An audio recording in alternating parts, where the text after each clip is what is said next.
origin.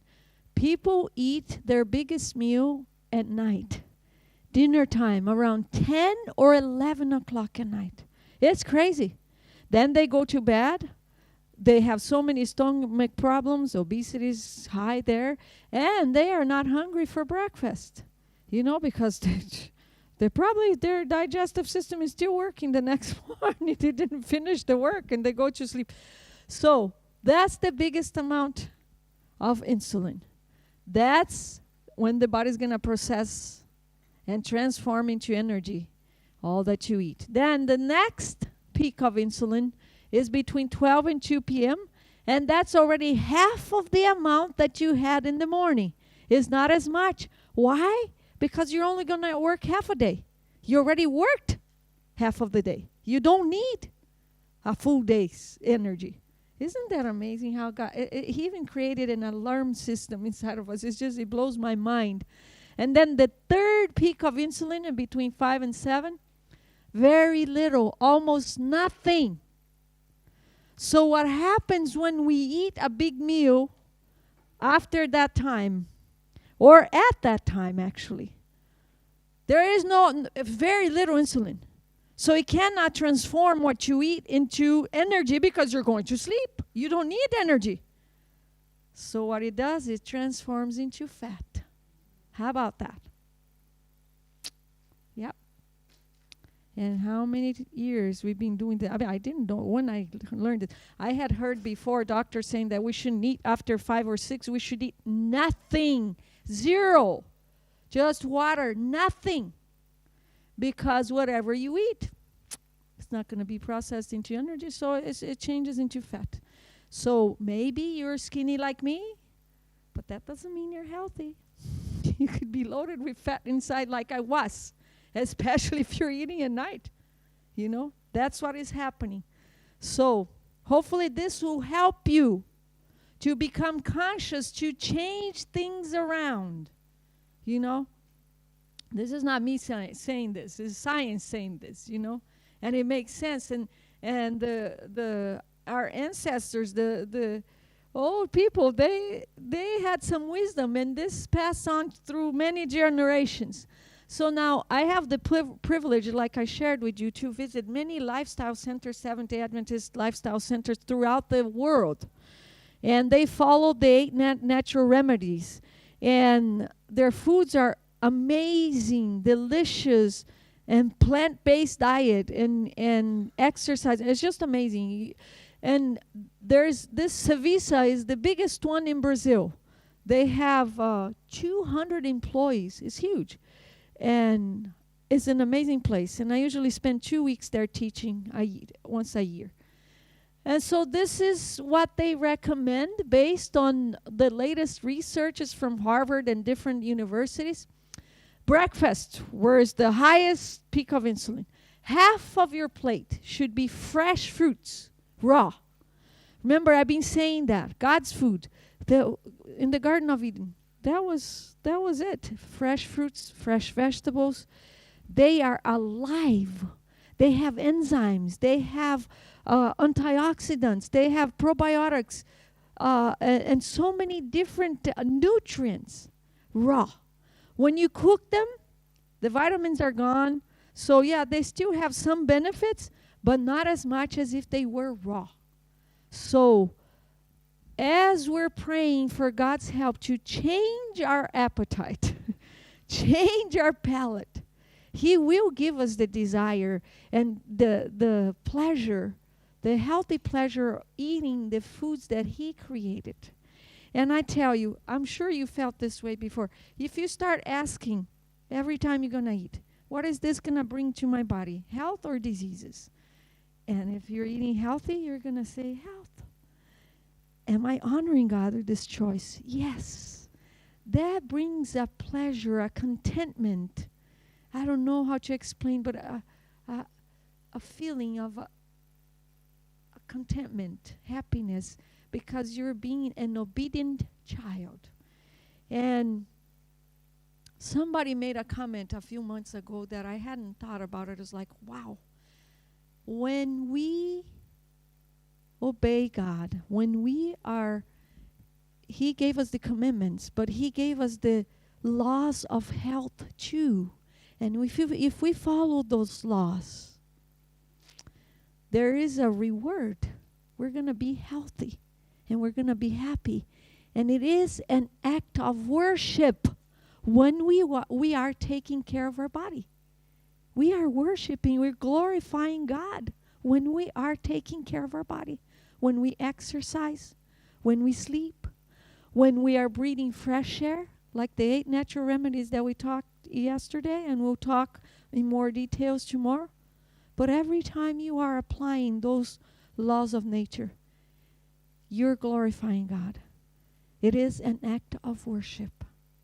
We're not just worshiping God when we're praying. There's many ways that we worship God. And I had never thought of that before. That's very encouraging. I hope it is encouraging to you too. So, here is what they suggest. Half of your plate should be fresh fruits. The other half you split in a half. So the bottom 2 pictures here is protein. Nuts, that's chickpeas. You can make hummus. I've been making hummus. Christy's and Isaac's home every day for us to eat. It's protein. It's delicious, and you can use any beans. You know, it's very easy to do. You can use lentils or any kind of beans, or chickpeas or peas. You cook them, then you drain some of the water. Leave a little water. You put lemon juice or lime, garlic, some cumin, some salt, and you blend it. And it makes a paste, and it's delicious, and you can use it however you want it. If you leave it more liquidy, you can use it as a salad dressing. Ask them. Now, you have to be honest if you like it or not. But I haven't found one person that told me, oh, it doesn't taste good. It's really good, and it's really healthy. So, quarter of your plate should be protein. And where do you find protein? Do you guys know? Some ideas? Help me out here. Beans, nuts, what else? Spinach, eggs, broccoli. So, but foods that are rich in protein. Do you know? Meats obviously, they're rich in protein. All meats and animal products are very rich in protein. Now, legumes, all beans, all nuts. Now, I share this and I'll repeat, and you can research. Like I said, you need to become the expert in your health. All foods that God created have protein. All of them. Little, some more than the others. But even lettuce has protein. Rice, spinach, broccoli, avocado, they all have a little bit. They all have vitamins. They all have a little sugar. They all have everything that our body needs. And when you eat a variety, you're eating enough. It's amazing. It's amazing. And science is discovering more and more. So quarter should be protein. The other quarter should be complex carbohydrates. I'm not going to have a time to explain to you guys in details. In our manual, Mind Over Desire, we have one chapter about nutrition in general, and in there we discuss, but you can go online and say what foods are rich in protein, what foods are complex carbohydrates. So there's simple carbohydrates and complex carbohydrates. The simple carbohydrates are the processed stuff, the refined stuff. Those are simple carbohydrates that are the main cause for obesity in the world. You know, 50% of the obesity in the world have to do with unhealthy foods, processed, refined foods. Those are simple carbohydrates. White bread, white flour, white rice, all the white stuff, all refined stuff. They have no benefit for us, none. But the complex carbohydrates are the whole grains. You know, the whole grains. Beans, They're not complete protein. They have carbohydrates in it. Potatoes are complex carbohydrates. Sweet potatoes complex. So you research and you're going to learn all of this. Okay? So in there I have porridge of oatmeal, but there's many grains that you can use to make porridge. And I want to recommend to you, because we have, I'm going to speak for myself, become lazy. You know, it's much easier to go to the store and buy it ready. And remember what I said. My mom used to spend all day in the kitchen. And I said, when I grow up, I'm not going to do this. I'm going to buy everything ready. But when you buy it ready, like the oats that come in little packages, they put sugar in it. They put chemicals in it. So buy the whole oats, you know, organic if you can. It's only a pound more than the other ones, you know. So it's not very expensive, but your health will be happy with that. You'll be benefit from it. So you can do porridge. Now is winter time, you know. In the morning you can do porridge with oats, millet. I don't know if you know what millet is. Millet is amazing. It's the most alkaline food. So you can do porridge with that. And then you can put fresh fruits on top of it. That's a complex carbohydrate. You can do porridge with quinoa or quinoa, however you say it. You can use sweet potatoes for breakfast. You can use cassava. Be creative. There's a lot, and it doesn't take a lot of time to prepare as we think.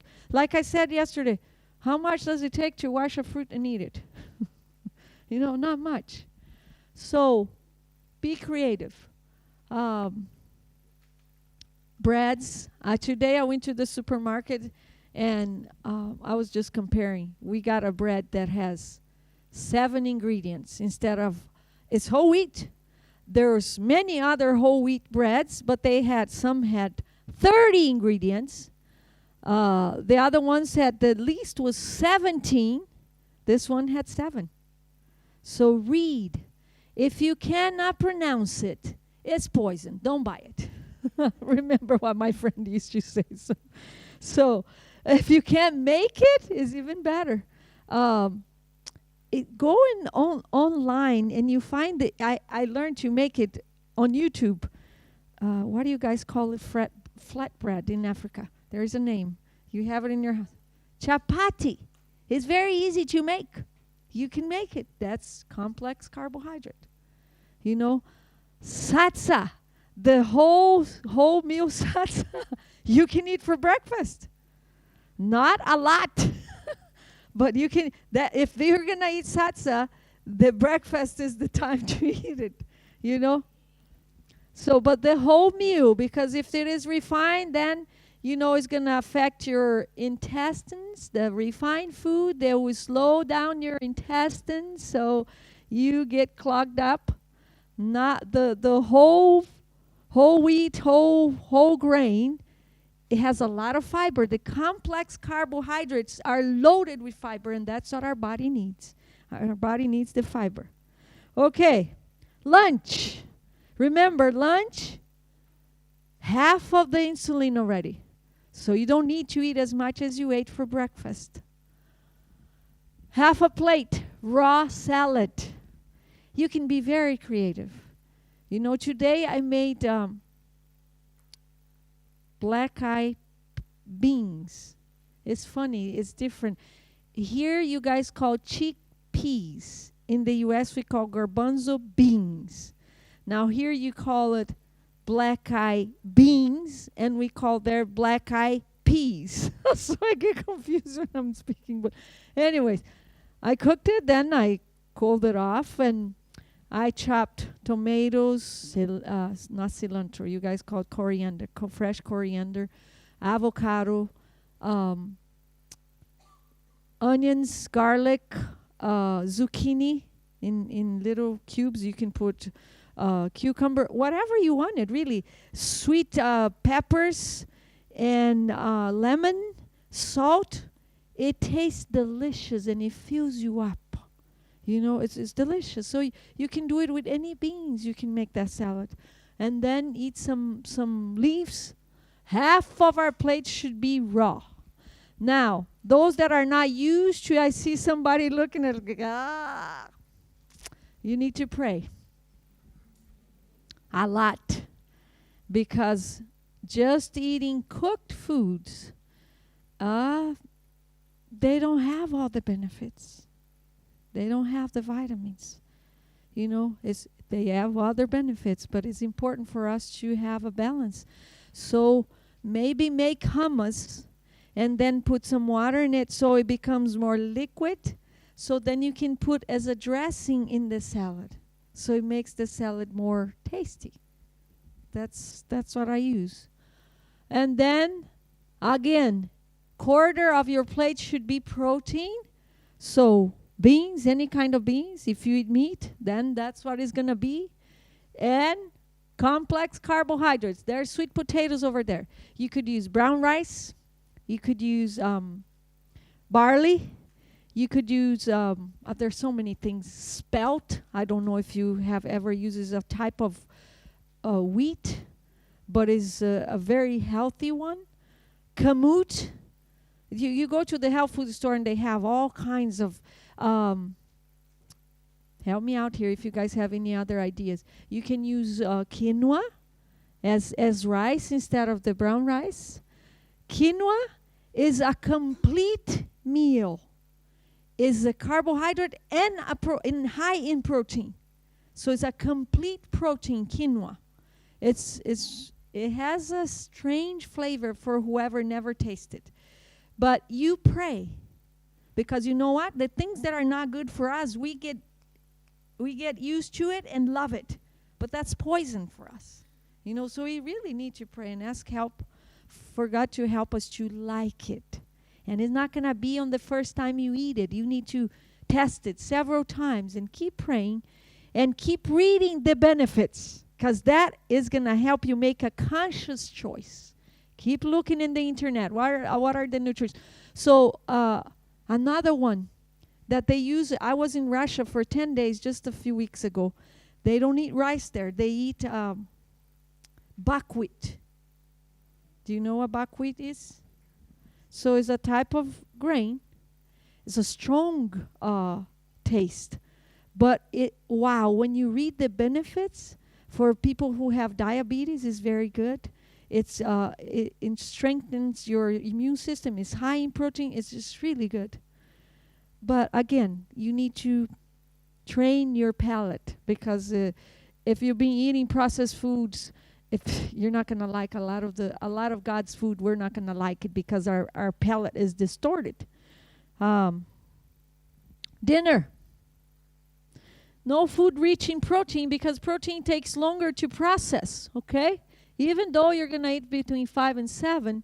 So it's either or, not all of it. Okay, and I'll tell you a joke, because I learned this just a few years ago. Before that, I didn't used to eat this way. So 2 years ago, when I went for the first time to this clinic in Brazil, this lifestyle center, Cevisa, I didn't have a chance to eat lunch because I was running, trying to get everything ready to go. I was going to be gone for 2 weeks.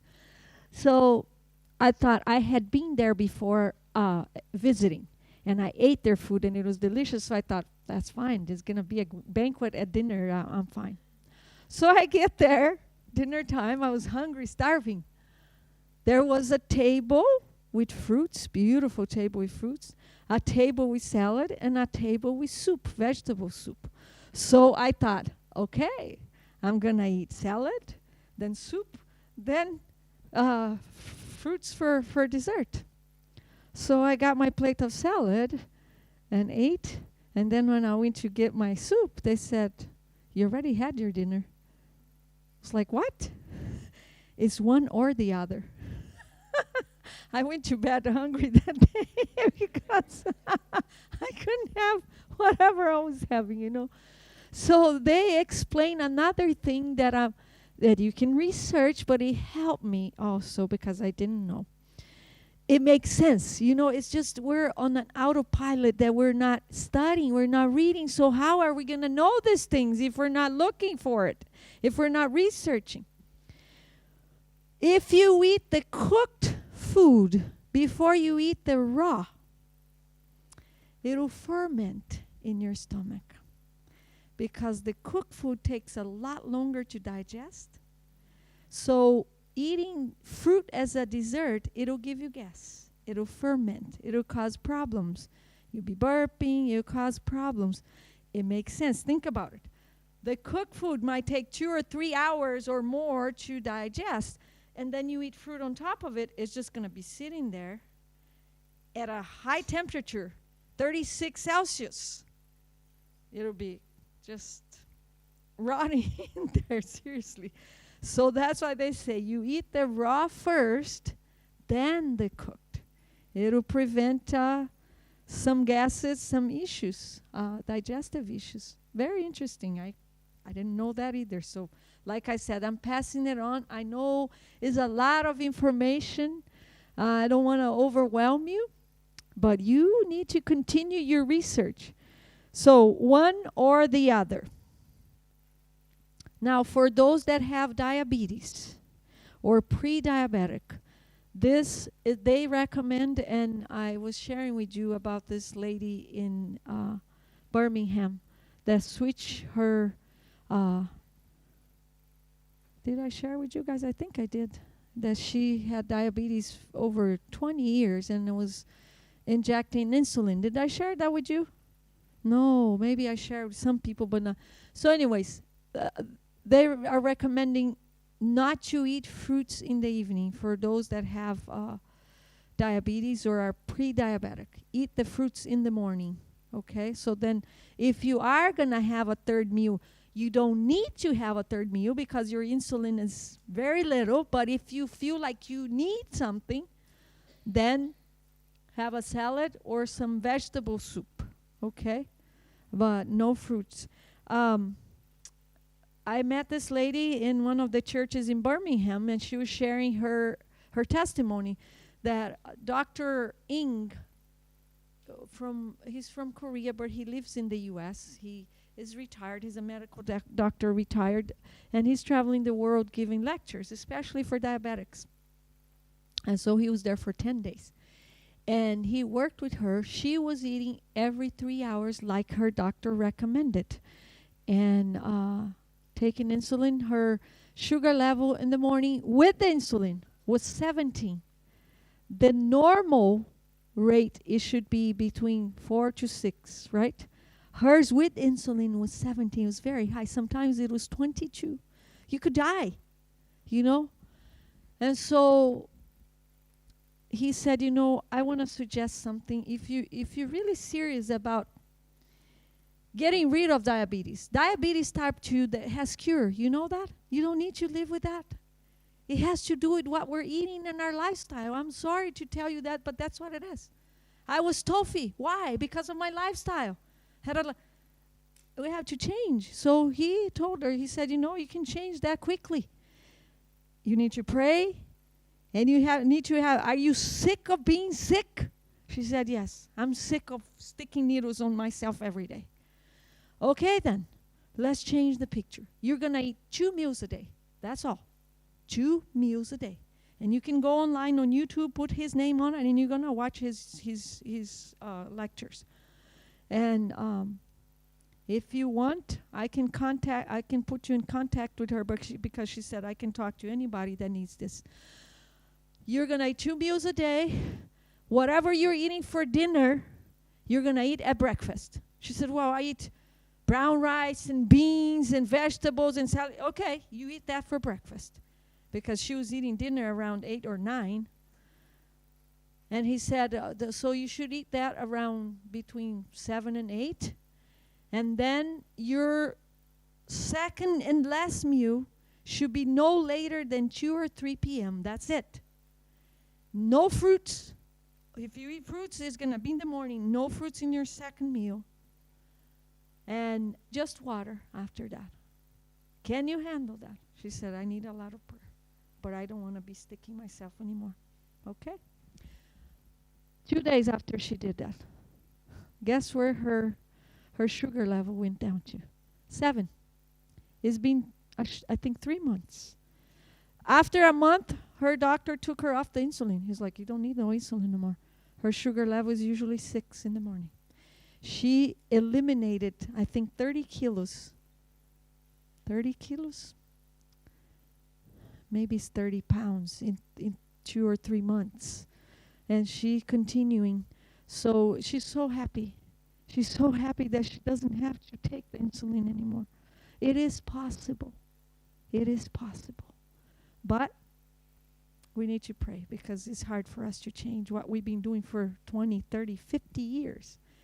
It's much easier to take a pill, but all the pills we take, and I'm not totally against medication because they serve a purpose, but most of them have side effects.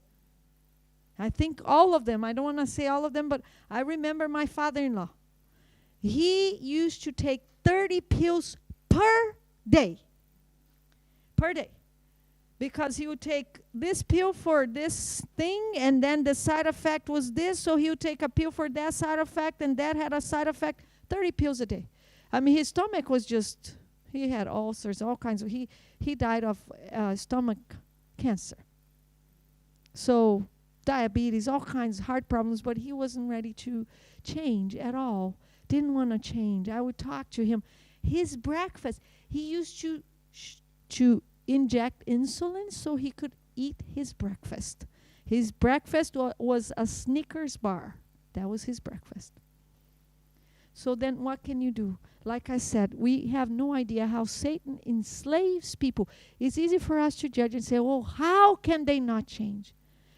They're enslaved. They're shackles on their feet. They can't change it by themselves. We need to pray a lot for people, for us, because we also, it's hard to change. It's not easy to change. We need the support and prayer of everybody.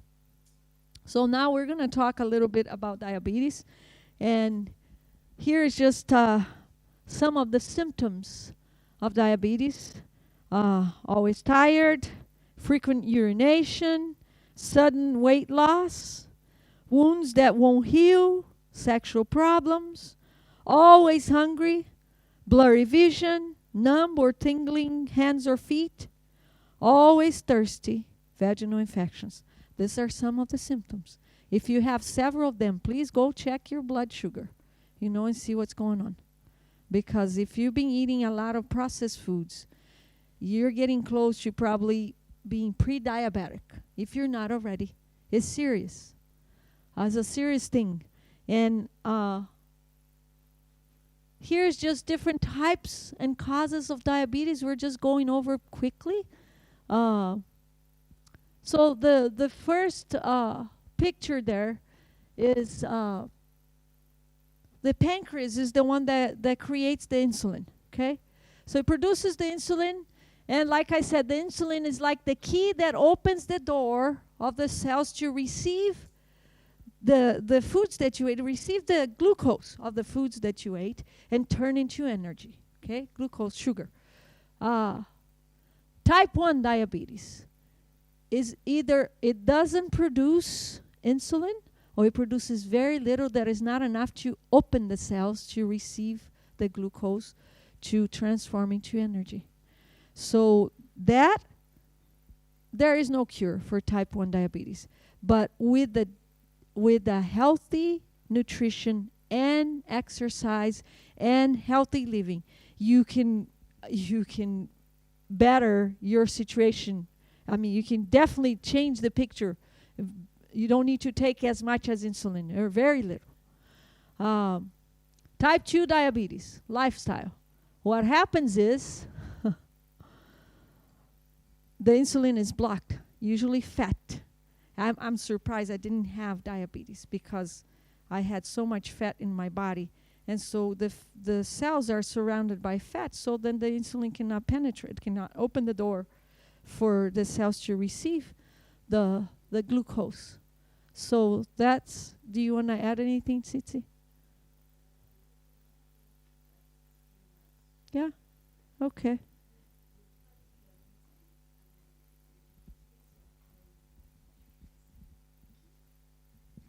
So, like you said, so type 1 diabetes, these are children can be born with type 1 diabetes.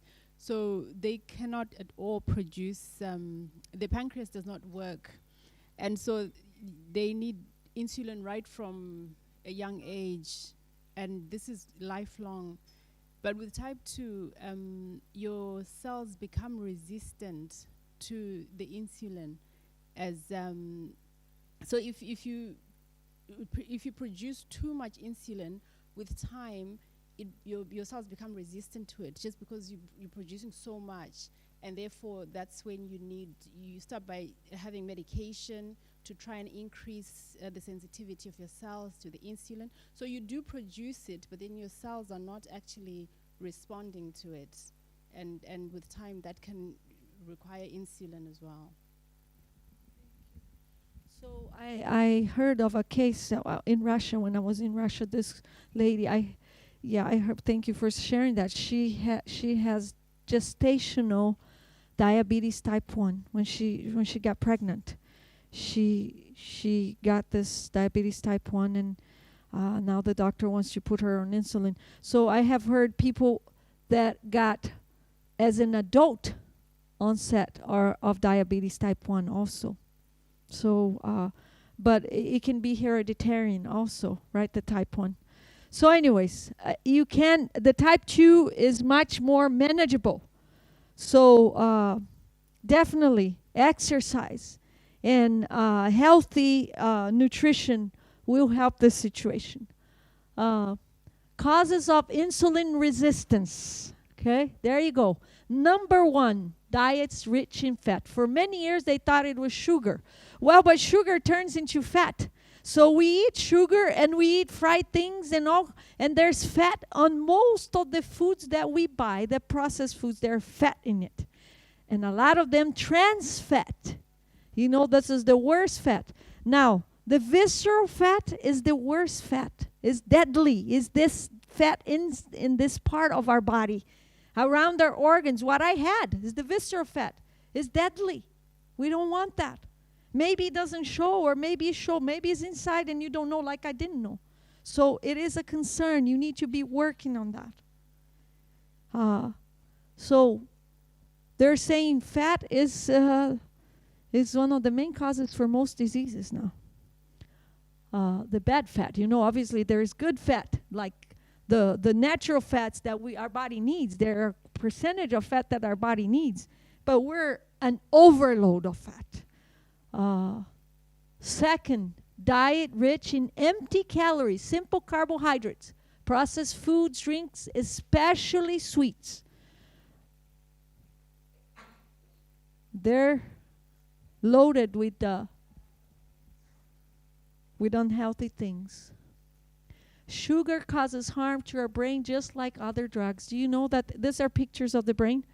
They have figured out that sugar is more addictive than cocaine. And there's a picture right there. A normal brain, a cocaine brain, and a sugar brain. Do you see? It's the same as the cocaine. Very, very addictive. That's why it's so hard to stop eating. I mean, I was crazy about sugar. I had sugar all the time for years. Eat lentils, please. Pray and eat lentils. That's going to help you. Sedentary lifestyle. That's the third cause of diabetes. You know, and look at his visceral fat. Do you know? And diabetes is a serious disease. You know, it's progressive.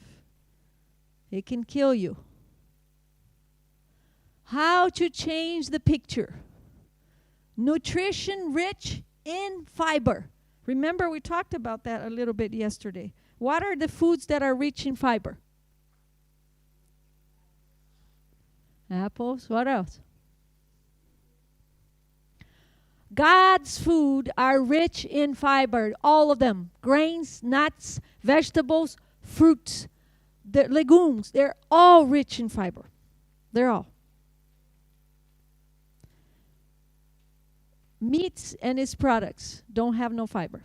They have other things, but they don't. They're high in protein.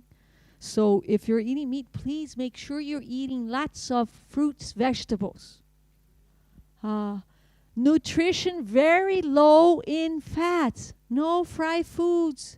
Like I said, even cockroach will taste good if it's fried. But it's not good. Fried food, there's no benefit. It's trans fat. It's the worst fat that we could have. I know it tastes good. I eaten for so many years. That's why I was tofu for many years. So nutrition very low in fats. Avoiding processed foods and drinks. This will change the picture if you have diabetes or if you're pre-diabetic or if you want to be healthy. This is what science is recommending. And this is what God recommends anyways.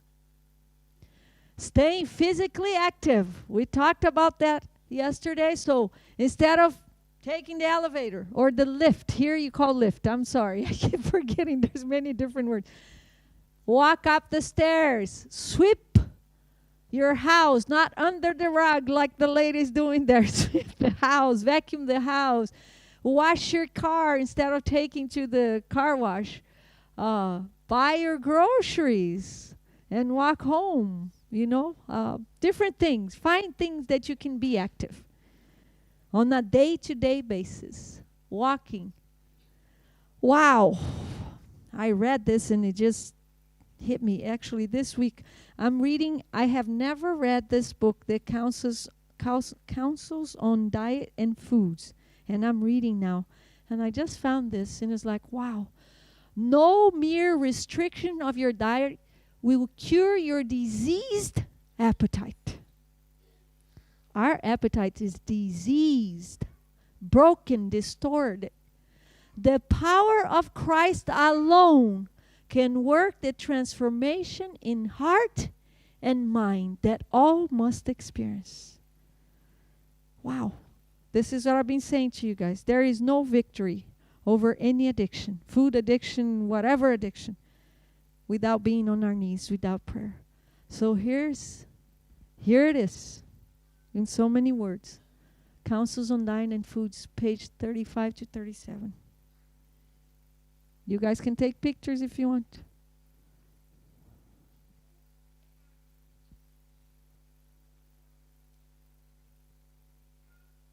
I'll move. We're just about done.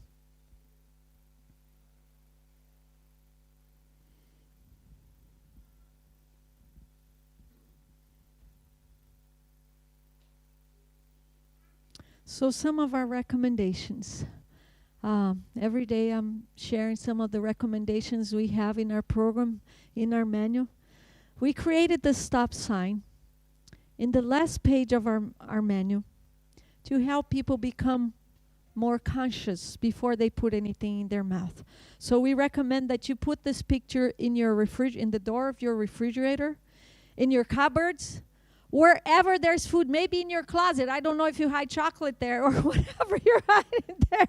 Wherever there's food or drinks, put this stop sign there so you can stop and ask yourself these questions before you put anything in your mouth. Am I physically hungry? Because if I ate 1 or 2 hours before, I am not physically hungry. I'm either thirsty or emotionally hungry. Does this action helps me reach and or maintain a healthy weight? Is this food or drink worth the risk of not reaching my goal? What feelings are driving this behavior? Maybe I'm tired, maybe I'm stressed. I don't know what's going on. You need to figure out. Drink water, go for a walk, figure out, but don't eat because it's not going to help you. So I want to share a testimony about this. We created our program online in the United States years ago. It cost a lot of money, a lot of time, 3 years to put it together, the manual, and to create the scripting for the videos. We didn't even know where to start it. My business partner and I, she's a dietitian. So we decided to record our live classes, and that would be the scripting for the videos. So we hire a videographer to come every week, 12 chapters in our manual. So once a week, a chapter, so 3 months. The program ran for 3 months. And that's how it's going to be when you guys start a support group here, 3 months. So Jason, we hired Jason to come and film us every class.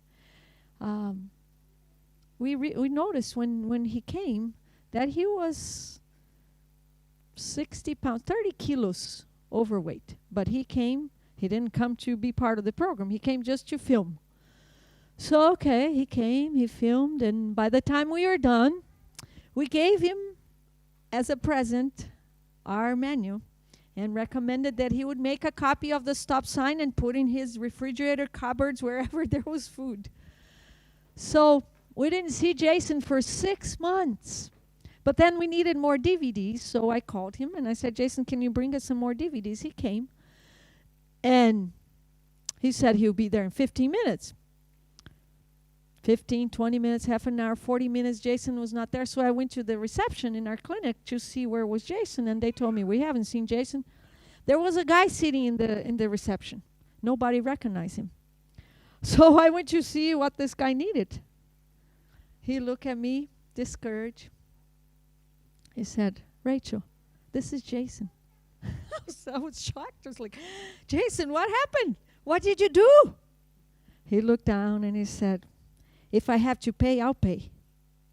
I was like, pay what? What are you talking about? He said, listen, you guys call me to record the videos, the classes. I was listening every day that I came, and it made sense, everything that you guys were saying. You gave me the manual. I read it. Then I put the stop sign like you guys recommended in the refrigerator and the cupboards. He said, I didn't realize that because I work most of the time from home, editing videos, I would go to my refrigerator every 5 minutes. I was eating all the time. I didn't realize. So if I have to pay for the program, I'll gladly pay. Jason eliminated 30 kilos in 5 months. He didn't change what he was eating yet. But what changed was that he was conscious before he put anything in his mouth. So he had learned to eat 2 or 3 meals a day. So he said, he'll go to the refrigerator. There was, am I physically hungry? Nope. I just ate. So drink water. We'll go back. It automatically, remember the neural pathways we talked yesterday? Imagine if you've been doing this for years. How many times have we gone to the refrigerator, open the door, and just keep looking? It's like, what is it that you want, really? Shut the door. I remember my kids when they were home, teenagers. They'll open the refrigerator many times. There's nothing to eat. Oh, I'll get so angry. The refrigerator was full of food, but fresh food, fruits, vegetables.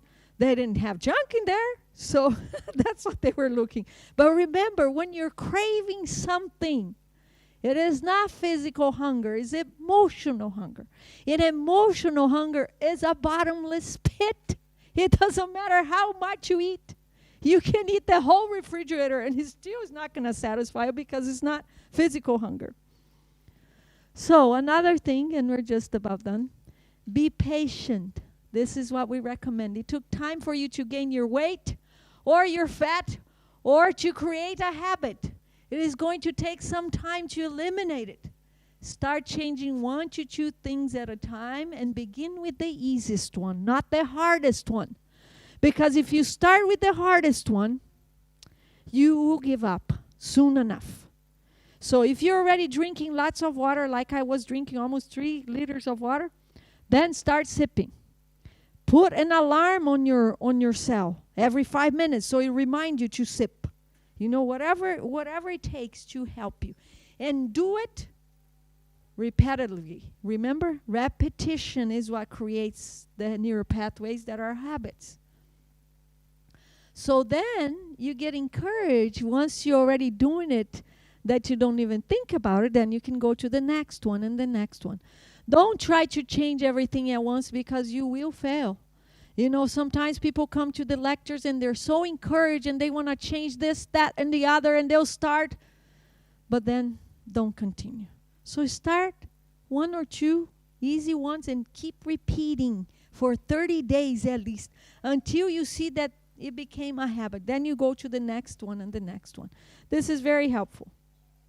So, our challenge is what? Learn to eat to live and not live to eat to live. So if you are eating every 3 hours, you're living to eat. If you are snacking all day, you're living to eat. And you won't be able to be healthy. You're either going to be toffy or fofy or obese. What is more important? Your health or your desire? Don't answer me. You think about this. Don't answer quickly. Usually is our desire. Usually is our desire. Put a plate of white bread and a whole wheat bread that is only 4 or 5 ingredients. Which one are you going to choose? Put a plate of white rice and brown rice. Which one are you going to choose? If it is the refined one, it's your desire. It's not your health. So let's ask God for help. Like the quote from the Ellen White's book. We need God's help or we're not gonna be able to make it. So let's finish with the verse that we started. So whether we eat or drink or whatever we do it all for the glory of God. So I hope you're starting to ask, because this can help you and become a habit of asking before you put anything in your mouth. Is this going to bring me health or diseases? Am I honoring God with this choice? Whatever you put in your mouth, am I honoring Him? This will help you make better choices. So start that habit. Maybe make a sign, put in your refrigerator, put it in your kitchen, I don't know where, to help you remember to ask these questions. Because they'll help you be conscious, like Jason. Jason changed his weight because he was conscious before he put anything in his mouth. And that's what we need to be. Okay? Go ahead.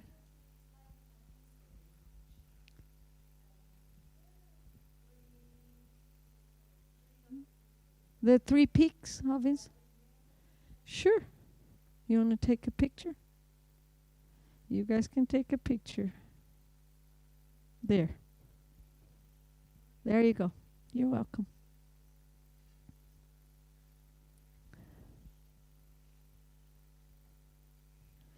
So I hope you guys have a good night.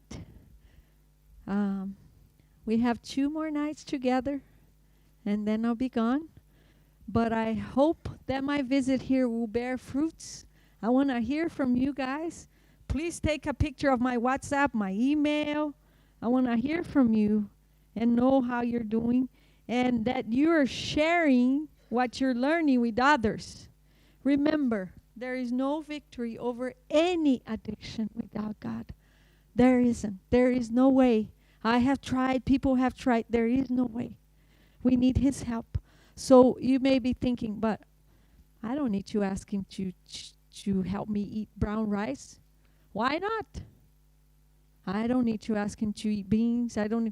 Why not? It'll make it easier. He wants to help you. He wants to help me. He wants us to be healthy. So God bless you. Is there any questions before we go? Any comments? No, you guys are very quiet today. So, I hope to see you guys tomorrow. Thank you so much, Rachel. I just want to remind everybody that Rachel's manual is available in the foyer after the talk. I'm sure we've all been blessed with what she's shared with us, and this manual is a continuation. She's only here for a week, but the manual is more in depth, and we also want to try and see if we can create a support group in the church where we can come together and encourage each other to try and live healthier, so that it can be worth her coming all this way to help us. Thank you. So let us stand up and pray before we go.